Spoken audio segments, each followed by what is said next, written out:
Halo teman-temanku semuanya, apa kabar? Teman-teman semoga pada sehat ya. Kita bahas mengenai timnas Indonesia yang ketemu dengan Arab Saudi ini di hari pertama fase 3 ya teman-teman. Putaran ketiga kualifikasi Piala Dunia. Indonesia ketemu Jepang, Arab Saudi, Bahrain, Cina ya teman-teman.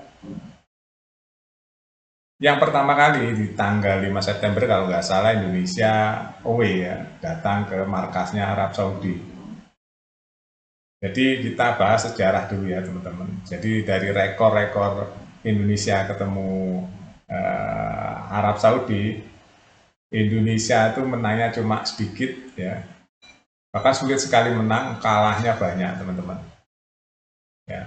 Jadi sulit sekali lah Indonesia sejarahnya bisa menang melawan Arab Saudi. Itu sejarah-sejarah yang sudah terjadi ya teman-teman.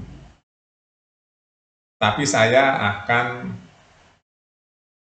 membuat itu jangan menjadi beban. Jangan menjadi beban. Kenapa? Gini ceritanya teman-teman. Sintayong itu sudah memecahkan banyak mitos-mitos Indonesia teman-teman.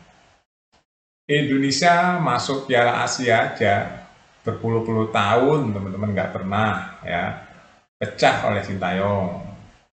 Indonesia masuk fase 3 berpuluh-puluh tahun pecah oleh Sintayong.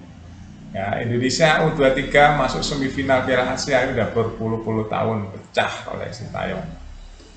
Indonesia ngalahin Vietnam sulit sekali sekarang pecah oleh Sintayong.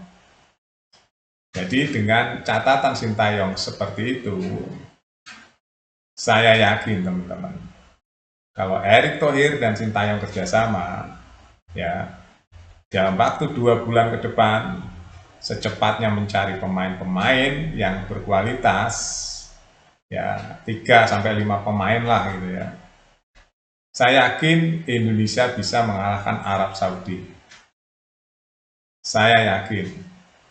Dengan semangat, percaya diri, mendingan kita dianggap kuda hitam daripada diunggul-unggulkan ya. Kita dianggap kuda hitam, tapi leluasa, ya. Enjoy the game ya. Enjoy the game. Jadi fun kita bermainnya dengan pelatih sekelas Sintayong. Saya masih optimis Indonesia akan bisa mengalahkan Arab Saudi. Jika kita bisa mengalahkan Arab Saudi, ini hitung-hitungan ranking FIFA, kita bisa naik 6 poin. Hari ini 134, 133, kemungkinan Indonesia bisa naik ke 127, 128. Itu baru kalau mengalahkan Arab Saudi ya teman-teman. Jangan pernah pesimis dengan diri sendiri, harus optimis. Gimana bisa menang kalau kita nggak optimis? Ya, kita harus optimis, tapi dengan persiapan yang matang. Jangan optimis, tapi tidak ada persiapan. Iya kan? Kita harus optimis. Cepet-cepetlah lengkapi timnas Indonesia dengan striker yang tajam, dengan striker yang validitasnya lengkap. Artinya validitas itu eksekusinya lengkap, jarang miss. Carilah striker seperti itu. Terus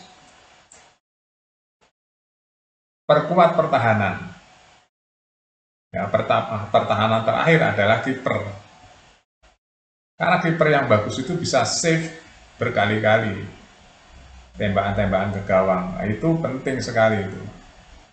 Kalau bisa save umpamanya 5 kali tembakan yang seharusnya masuk 1 kali aja, berarti itu kan gol aman, nggak kemasukan.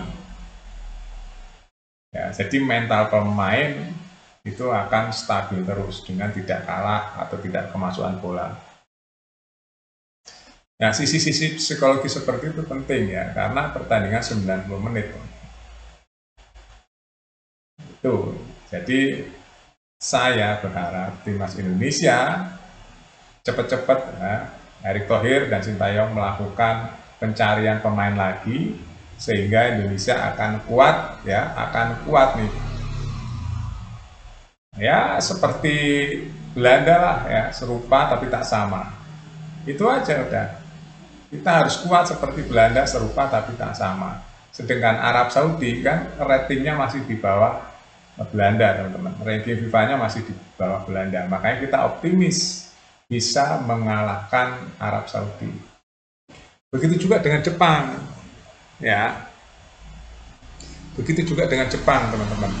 Jepang itu ranking FIFA-nya masih di bawah Belanda. Karena kita banyakan pemain keturunan Belanda, kita itu serupa tapi tak sama, asal pelatihnya kelas dunia. Itu analisa yang objektif. Ya, walaupun Indonesia masih muda-muda, tapi minimal kita di bawah Belanda dikit lah. Ya, dengan cara digeber latihannya, dimaksimalkan strateginya.